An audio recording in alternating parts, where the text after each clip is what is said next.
All right, so last night, the Aztecs, it was tough. Defense saved the day for the Aztecs. 65-60 over Nevada. Rematch coming up tomorrow. Of course, you'll hear it here on your proud home of the Aztecs, Xtra 1360. Joining us right now, assistant coach Dave Velasquez. And, you know, Coach, this is the one thing that I know Coach Fisher, Coach Dutcher have always stressed is defense. Defense never has a night off. If you're playing defense and you have one of those games where the shots are not falling, you can survive with defense, and I guess last night was a prime example of that. Absolutely right. The defense won us the game last night, and when you go back, you watch the film. We did a phenomenal job of sticking with it, and the hardest thing to do, and it is a credit to Coach Fisher, Coach Dutcher, our program, our players, our former players, of understanding that there is going to be nights where shots don't fall, but there cannot be a night where we aren't engaged defensively, we don't communicate at an elite level. We don't play with high hands and in a stance. I thought our guys were phenomenal on playing through, to be honest, was a rough offensive night. Even though Nathan and Matt had great numbers on that end of the floor, I think there's a little bit to be desired from everybody that played. But with that being said, everybody contributed on that offensive end, and it took a team effort to win last night. And credit Nevada, they came out with a great game plan to slow us down, especially in transition, where we've been really flowing and playing well the past two games, and really St. Mary's, really the last three games, our transition offense has been outstanding. And last night it was hard to get good transition looks. Dave, 3 games, 6 days, and now you got 4 games in 8 days. Coach Dutcher's mentioned it now. These guys are tired. Are you guys going to run them at all today? Are you on the court at all? We will not be touching the floor today. Now, some guys, I've had a couple texts from some guys who didn't play big minutes that they want to get a workout in after film, which is great. But for those heavy minute guys, I think for most of the part, that mostly the starters, they will not be getting a lot of time on the floor today. Our plan is to come in at 12 o'clock and just watch some film, get better. We have some adjustments to be made on both ends of the floor, so we're going to go over those and make sure that we're all on the same page. But really, just take today to get treatment. Do whatever we need to do individually to get ready to play tomorrow. Because I think, that was one thing we did see last night. We felt it even before the game. We were a little tired. But with that being said, again, like you guys have mentioned, credit to our team for sticking with it defensively. I thought we played really hard. I thought we fought through fatigue at times. But, yeah, we were tired last night. Talking about those adjustments on both sides, and I'm just curious how, as coaches, you go about it, just the MO. Like, for instance, Terrell Gomez, who played so well the last couple of games, and then 23 minutes doesn't come up with any shots.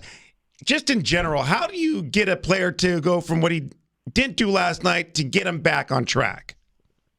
You try to, do some things where you put him in a better position as a coach and as coaching staff. I mean, we got to, I thought he did play pretty good. The shots he got were normal shots he would make. He threw that perfect lob to Nathan Mitson in the first half, playing off middle pick and roll. So again, for us, it's one of those things where you have to look back and say, okay, is there any place maybe we can put him in? There are a couple things we can do to get him a little bit more free, to get some easier shots. And there's some plays that we can run different to get him more in the pick and roll situations to play with Nathan. He's got a great connection with Nathan when he's in there. I think Terrell's probably throwing the most lobs to Nathan on the year. This has got to be a unique coaching experience for you guys this year with these, 2 games in 3 days against common opponents on the same floor. Obviously, you made adjustments against Colorado State, got the victory on Monday after a disappointing loss on Saturday. But take us inside the room as you guys prepare game planning for a team you've just played one night, and then 2 days later, you're playing the same team on the same court.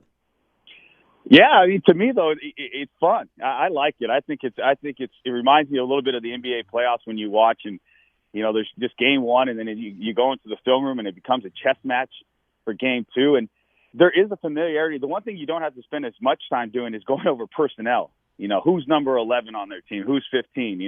Who are their main guys. You don't have to spend as much time on that today. But what you spend time on is one, not just what we can do better moving forward, but hey, what about this? Why don't we try this? I thought that Colorado State, that was the first time we've ever done it last weekend, where we played them one day and then had a day off. And I thought we were able to make some adjustments, which really feels like on the fly. We had Nathan up there and he started doubling ball screens on the side, and we hadn't done that all season. That was something we thought we could slow them down, and we knew they weren't going to be ready for it. So there'll be some things that we hopefully can do and for Saturday's game to make life a little bit harder on Nevada and then make life a little bit easier for us on offense. Coach Dave Velasquez with us here on Extra 1360. Coach, tell me about your big man playing defense on a point guard. That was the most impressive thing that came out of last night, was watching Nathan guarding on the perimeter. How impressed were you about that? Oh, I've seen it before. I'm incredibly impressed and grateful and appreciative of what Nathan can do. You know, he is incredibly hard to score on when he's actually just playing one-on-one with that guard. I mean, that was the winning play. If you watch that play, I mean, he had we called his hover hand up, where he puts out that 7'4", 7'5" wingspan, and he's got that thing, and he's up there, and there's no way that kid can shoot. He has to take 2 hard dribbles and then step back and then shoot an NBA 3 over Nathan's, again, contested hover hand, which I thought was just outstanding. And to be honest, guys, one of the strengths of our defense is that right there.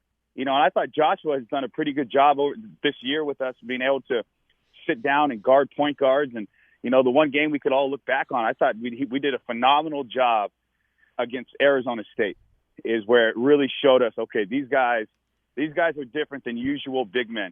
I think a lot of teams would love to have the ability to do that, but, they might not have the personnel. But I thought Nathan's defense last night is just, I mean, it's a game-winning plays that he can make on that end of the floor, and it's throughout the game. And it's not just the last play, which you saw, but, it's blocking the shot with 2 minutes to go.